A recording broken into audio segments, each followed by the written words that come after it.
So we're doing a Brooklyn, Medina, and Nordonia. Alright, so we'll see. We'll see where they are in a couple hours. Yeah. And all the results are in there.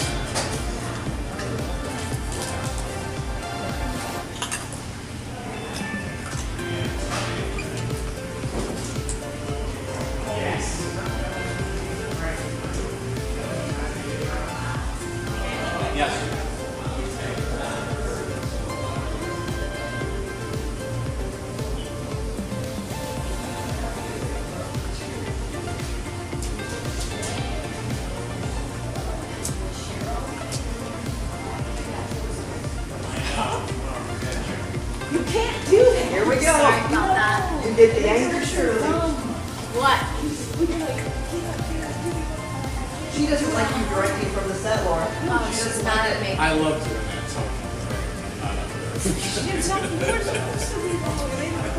Oh, Shirley, please. Next time we give them a shot.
Hello everybody, welcome back to Ohio Has Issues. I'm Stephanie Haney. I'm Mike Polk. Very special night tonight. Normally we're coming at you, as you know, on Wednesdays, as you loyal Ohio Has Issues voters and watchers know. But today, it's Tuesday. Now, why would we be coming to them on a Tuesday of all day, Stephanie? Because it is Ohio's primary election day, and it is 7:30 on the dot, so that means the polls are closed here in the state of Ohio. Great job, everyone. Unless you're in line. If you're in line, stay in line. Yeah, don't let anyone bully you out of there. No one's really doing that in No Ohio, one's doing that. in an Ohio primary. But if you hear about it, we'd love to hear about that here on Ohio Has Issues, because we're here to cover election night right through all the results. As soon as we get them in, we'll let you know, and you can stay here with us live all evening long, where we'll be sharing results with you and giving you some context about what's going on tonight, because we have a cavalcade of stars that are going to be on here giving us some context and telling us about what's going on in this Ohio election and across the country. And the big thing that people are talking about, people even outside of Ohio have their eyes on this. We have the Republican Senate primary candidate race tonight. So there's 3 people who are hoping to win tonight. We've got Ohio State Senator Matt Dolan. We have business person Bernie Moreno. He is the Donald Trump endorsed candidate, and then we've got Ohio Secretary of State Frank LaRose. And it has been, in case you have not been paying attention, pretty quiet up until about a couple weeks ago, where it did seem to be kind of chugging along, kind of riding under the radar. And then within the last couple of weeks, things really got pretty hectic because there hasn't been a lot of polling, but the polling that we do have, especially in the last couple of weeks, shows an increasingly tightening race between these, particularly the two candidates, Bernie Moreno and Matt Dolan. And so all of a sudden, we've got endorsements coming out of everywhere. We've got money coming into this. You've probably seen a commercial or two if you've been watching television or online. And so this is the nexus right now. And a lot of national coverage is following this Ohio race because they're seeing it as a very big indicator for the whole race, the 2024 election as a whole. And if you ever did anything that would have gotten you on an email list for one of these candidates, you got a bunch of emails over the past couple of days. Your inbox has been absolutely flooded. And as a reminder here, the result that's going to happen, hopefully tonight, we don't know if this race will be called tonight. We don't know how close it's going to be. But one of these guys is going to be running against the current incumbent. That is Democratic Senator Sherrod Brown. So when this is all said and done, one of these three people, Matt Dolan, Bernie Moreno, or Frank Rose, will be running in the November general election against incumbent Senator Sherrod Brown, who you see there on your screen if you're watching us on the WKYC YouTube page or on WKYC+. If you are listening to us on a podcast, you just have to take our word for it. We really did have pictures of them up there. Believe us. And obviously this has huge national importance because it really could decide the fate of the Senate and who's going to be in control of the Senate for the foreseeable future. So the whole nation's eyes are on Ohio right now. Yeah, it is slim margins in there, and of course the vice president is the person who breaks the tie in the Senate, so that has implications as well. People are watching Ohio. It's been projected that this might be one of, if not the most expensive Senate race when we get up to that November general election. Sure looking that way so far based on our TV presence this week. So we'll see. Yeah, but that is not going to stop. It's going to get worse before it gets better money-wise. So get ready for those commercials, folks. They're going to keep on rolling. So we have a ton of people that we're bringing on to sort of give us insight into what's happening tonight as these results come in. So some of those people include former Deputy Press Secretary for the former President Donald Trump, Sarah Matthews. She'll be joining us here in just a matter of minutes. We also have House Representative Shontel Brown. She'll be with us as well later in the evening. Here in-house, we'll be joined by Ohio Legislative Black Caucus Foundation CEO and President Shayla L. Davis. She's also a former member of the Ohio House of Representatives, as well as Republican former Cuyahoga County Commissioner Lee Weingart. We've got some virtual guests who will be joining us. We have Democratic political strategist Jeff Rusnak, as well as Republican political strategist Mehek Cooke, and several reporters in town will be joining us as well. That's right. We got them stationed all over the place to make sure that they're keeping an eye on things for you. So we'll be checking in with them later on as well. So we have a lot of people to get to, and they are all over Ohio right now, ready to give us the latest news, and then we'll pass it along to you. So you got to stay locked in with us all day long. All right, I think we are ready for our first guest. We have former Deputy Press Secretary for former President Donald Trump, Sarah Matthews, joining us now. Hi, Sarah. Thanks for being with us here on Ohio Has Issues. Hi, thank you so much for having me this evening. All right, we want to get started with something that we feel like you have, particular insight to be able to talk with us about. We want to know, how do you think the Trump endorsement factor has played out in this primary race? Bernie Moreno has been talking about it a lot. He's said it almost every other sentence at the last debate that we saw for the candidates. So how do you feel like that's played out in this primary? I think that the Trump endorsement used to pack a lot more punch than it does nowadays. Obviously, we're seeing Bernie Moreno in the polling, still kind of neck and neck with Matt Dolan, Frank LaRose not too far behind. And I think that back in the day, when you got a Trump endorsement, that kind of sealed the deal, but that doesn't seem to be the case in this race. And so it seems like it's still a little bit of a toss-up here. Now, we did see the former president come and rally for Bernie Moreno last weekend. Originally, he wasn't scheduled to do that. It seemed like he was reluctant to, and then he decided to in the at the last minute there. What do you think that says about where he thinks Moreno's doing in the polls, and what does it say that he decided at the last minute to do it? I think that it shows that he's worried that Bernie Moreno might not be able to pull it off, and so he knew that he needed to fly in, hold a rally to try to gin up some more press coverage and support for his picked candidate. And so I think that that means that they know that there's potentially trouble and that he might not be able to pull off a win. But obviously, I think a Trump rally certainly will help gin up a lot of excitement around his candidacy. And so we'll see if it was enough to push him over the edge. Here's something that I think you probably also have particular insight to. Definitely do, because you spent time in the Trump administration, in the White House. You were there with him in these kind of pivotal moments. What kind of a reaction do you think we're going to see from the former president in both scenarios, whether Moreno wins tonight or doesn't win tonight? If Bernie Moreno wins, Trump will take 100% of the credit, and if Bernie Moreno loses, Trump will take zero credit at all. That's how it usually goes when he endorses someone, and if they don't win, then he tends to say that, oh, it was their fault or something happened, and shifts the blame, takes 0% of the blame. So I think that if Bernie Moreno wins, though, then he will definitely take all the credit that he can. I know that J.D. Vance supposedly had something to do with his decision to come to this rally. Can you describe what their relationship is like a little bit, and how will it reflect upon Vance if Moreno doesn't pull this thing out? Yeah, I think particularly J.D. Vance is very close with Don Jr., and so that's how he's been able to cultivate this relationship close with Trump then, is kind of through his son. And so I think that J.D. Vance, though, obviously kind of put his name out there and endorsing Bernie Moreno as well. And so if he is unable to pull off a win, then that won't look good on him either. I think that this race is kind of a breakdown between MAGA Trumpism and establishment Republicans. And so we'll see if Matt Dolan is able to pull it off and beat Trump's hand-picked candidate. How do you feel about the way that all three of these primary candidates have approached the campaign? They've kind of taken different tacts. Secretary LaRose has kind of walked in between. Moreno has obviously hugged onto the Trump endorsement. And then Dolan has obviously tried to push a little bit more towards the DeWine, more moderate conservative. How do you feel about the approach that each of them have taken?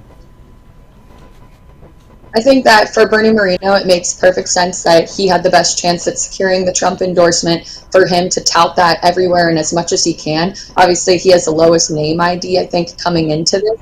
And so getting that Trump endorsement definitely helped boost him, give him some credibility with voters. And then you have people like Matt Dolan and Frank LaRose, whose names have been on ballots before. Voters are a little bit more familiar with them. I think that Matt Dolan has run a really smart race. He has said, hey, I supported the Trump policies, but he's sought to distance himself a little bit from Trump himself, the man. And then I think with Frank LaRose, he kind of seemed to straddle the line between both. And obviously, I don't think that bode well for him, just given that his name isn't really being talked about as someone who could be the winner of tonight. And for you, as you're watching this Republican Senate candidate primary race here, is there anything particular that stuck out to you in terms of what we saw from them in the debates, or anything in that regard?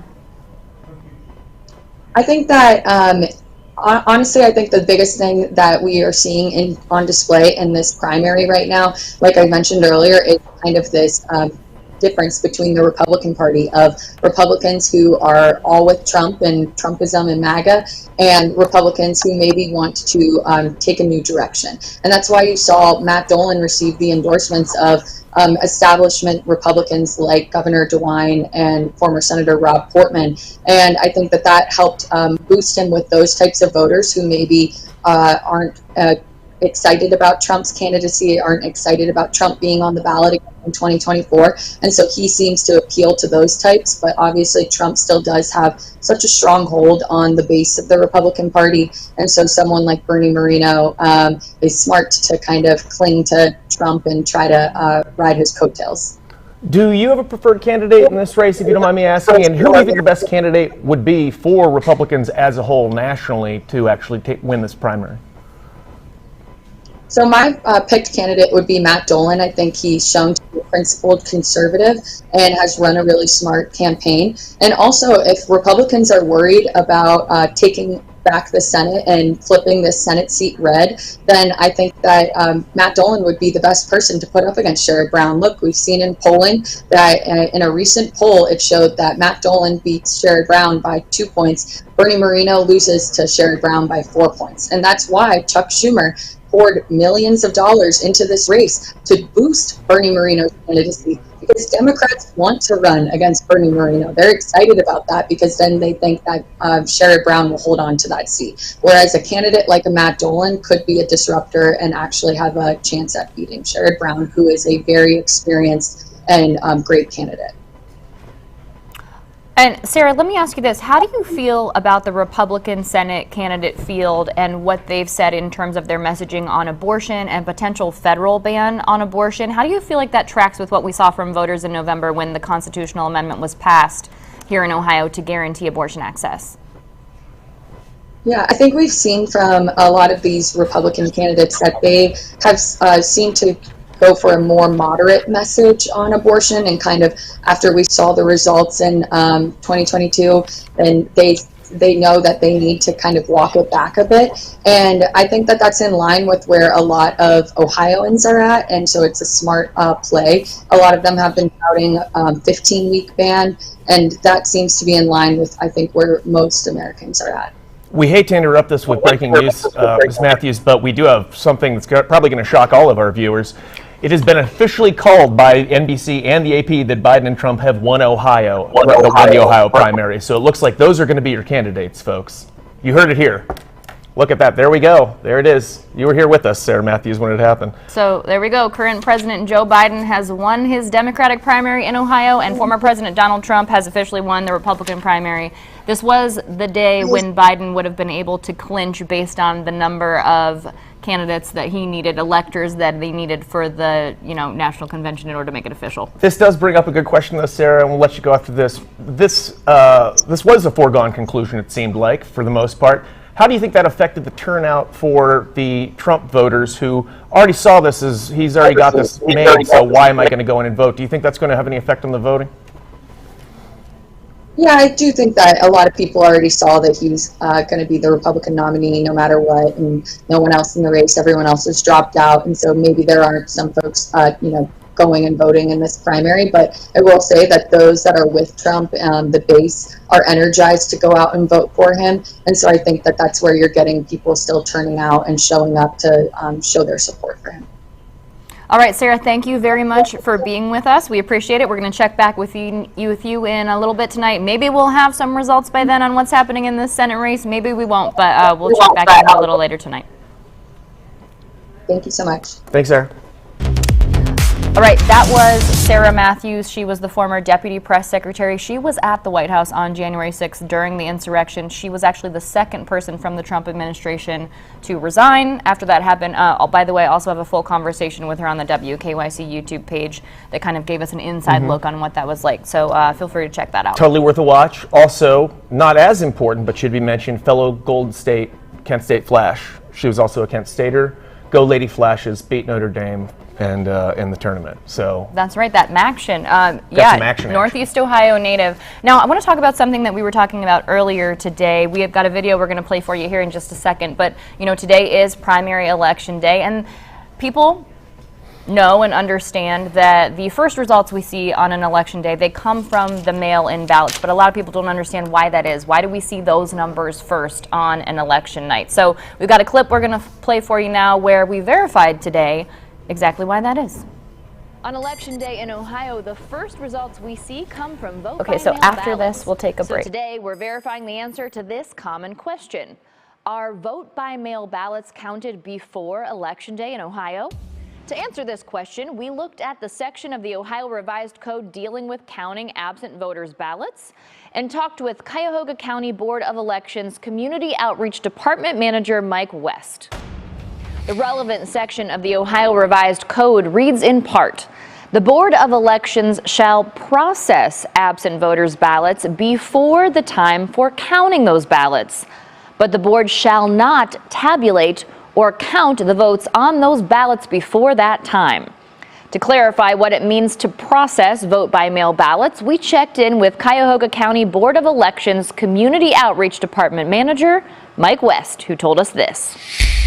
We are allowed to begin scanning ballots before the election. Because there can be hundreds of thousands of mail-in ballots, we need to start scanning those before Election Day, because if we had to wait until Election Day to scan those ballots, it would take several days, even on our high-speed scanners. So the law allows us to begin scanning, but not tabulating in advance of the election. As for when the votes on those ballots get counted, here's Mike West again.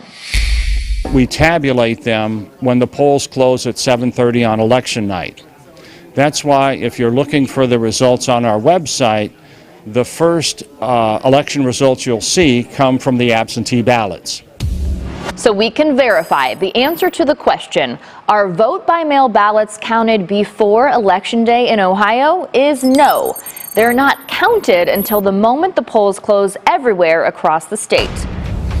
If you want to track the status of your vote-by-mail ballot, there's a link to do that on Ohio's Secretary of State website. You can see that link now on your screen.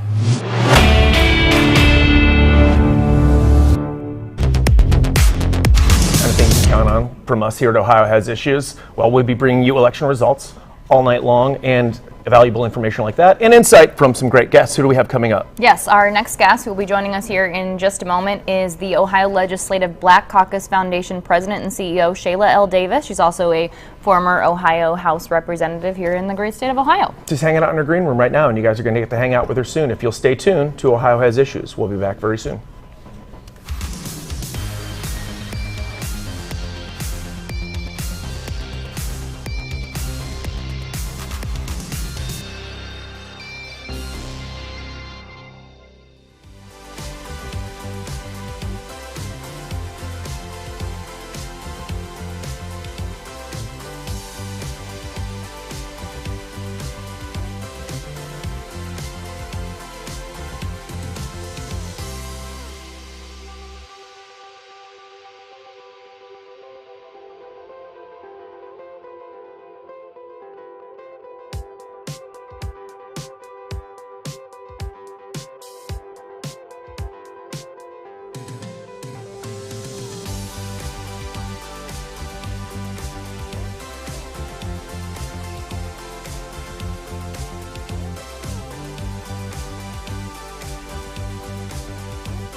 Hello, welcome back to Ohio Has Issues. I'm Stephanie Haney. I'm joined now by the president and CEO of the Ohio Legislative Black Caucus Foundation, Shayla L. Davis, former Ohio House Representative. Shayla, thanks for being with us. Thank you for having me, Stephanie. I appreciate it. Now, before we dive into our conversation, I want to bring up some very early returns that are just coming in here to the newsroom. These are statewide, and we're looking at the returns in the GOP Senate race. So we can see now Bernie Moreno has 38% of the very early vote. Matt Dolan has 37% of the very early vote, and then Frank LaRose has 24% of the very early vote. And as we just mentioned, remember, these are the absentee ballots that are getting scanned. Those were ready to be processed at 7:30 when the polls closed. So now I want to turn our conversation to President Davis. We were talking about kind of all of the things that we've seen here in the Republican Senate primary candidate. Was there something that struck you as you were watching this unfold?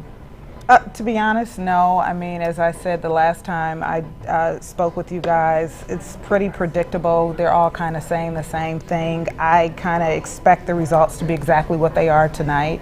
And I think that's how the night will play out. The numbers will increase. There's going to be a small margin between Moreno and Dolan. And so nothing much has changed. What do you think about the last minute moves that we've kind of seen? We did see the former President Donald Trump come here into Ohio, have a rally for Moreno. We do know that was not something that he had planned to do, but then did end up doing that at the last minute. Does that give you kind of any insight? Are you having any kind of feeling or thought about that in terms of whether the Trump factor is going to be a big factor in this primary?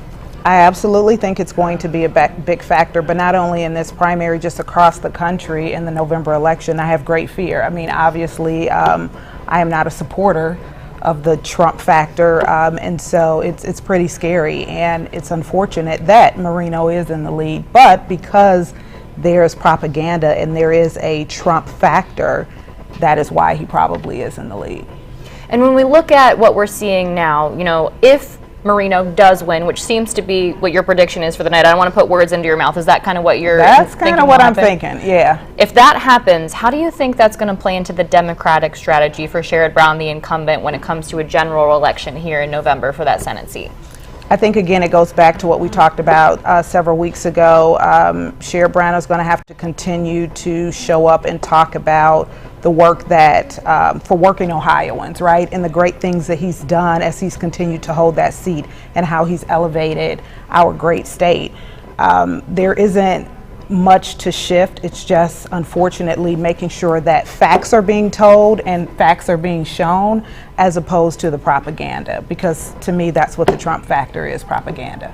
Do you think that responsibility falls on, obviously, or falls on the media to do some fact checking? Yeah. How do you think Sherrod Brown's going to handle that as well, though, the fact checking when it comes to the candidate that he eventually faces in November? I think his team is doing a pretty good job now in making sure that they're on message in terms of what he's actually done and showing the great work.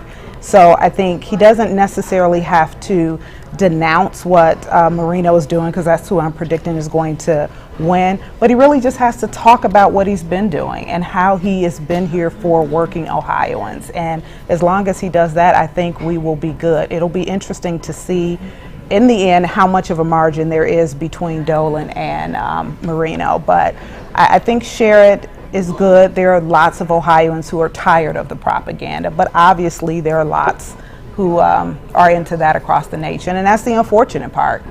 Now, when it comes to your role with the Ohio Legislative Black Caucus Foundation and the work you're doing here in Ohio, what are some of the messages, what are some of the things you'd like to let Ohio voters know? What's your thought on that? So again, I'll just say, unfortunately, what I have not heard from any candidate in the GOP is, what about Black Ohio, right? What is their focus? What's their Black agenda? And how are they motivating and elevating us to come out and support them? There's 13% of Ohioans who are Black, and so the vote does matter. And I think this is going to be a very close election for a variety of reasons. And so what we need and our issues have to be a part of the agenda. I am working with the Sherrod Brown campaign to ensure that our voices are being heard. I think he's doing, again, a good job of talking about the money he's brought back home, the tax credits and things of that nature that greatly impact our community. Do you think that this will be sort of like a slam dunk landslide for Moreno tonight in your prediction, or do you think this is going to be something we might be kind of talking about? You know, you are involved in elections here in Ohio as well, so do you think this is something we're going to be talking about for several days as more mail-in ballots come in over the next couple days? I don't think it's going to be several days, but I do think it'll be a few more hours. Unfortunately, I do not believe that people turned out in droves for the primary election, which is so unfortunate. But I do think that there will be a close margin between the top two. I always anticipated that LaRose would be, you know, in third place. Moreno will probably be in first place, probably about a 5% margin between the two. In your opinion, do you think the fact that the former President Donald Trump already had the nomination locked up for the Republican ticket in November, do you think that had anything to do with voter turnout for this primary? Possibly, yeah. I mean, people are not very excited, unfortunately. Okay. Final thoughts before we end our conversation now. We will have President Davis back with us a little bit later, but final thoughts in our conversation now as we kind of just get rolling here on primary election night. I think my final thoughts are, once again, I'm representing Black Ohio, and so that has to be a part of the message that any candidate has to elevate as we continue through the general election. While I am predicting that Bernie Moreno will probably be the top vote getter, it's also very scary to me, not just for Black Ohio, but for everyone. And so real conversations need to be had. We have to continue to encourage folk to vote. If someone is not registered, they have to get registered, and they actually have to show up and vote in November. And we've got months to ensure that that happens. Absolutely. Get registered, get out, get the vote. We've got links all over WKYC.com so you can see where you can register and do that. Thank you very much, President Davis. We're going to take a quick break now. When we come back, Mike Polk Jr. will be here with former Cuyahoga County Commissioner Lee Weingart. So stick with us here on Ohio Has Issues.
Welcome back to Ohio Has Issues, everybody. There's our hustling, bustling newsroom. Did you see that, Mr. Weingart? I loved it. Yeah, it was great. People are getting an inside peek at us, how the sausage is made back there. There's free pizza over there, too. There is pizza over there. Election night results coming in hot, and you just saw some of the numbers. I should introduce you first. This is Lee Weingart. He's president of L&E Group, an international government affairs consulting firm. You probably recognize him as a former Cuyahoga County Commissioner, where, I love this, he led the county's effort to reestablish the Browns in Cleveland, and he's been dining out on it ever since. How about that? Thanks for joining us, 30 Mr. years. Weingart. Thank you for joining us, for your perspective.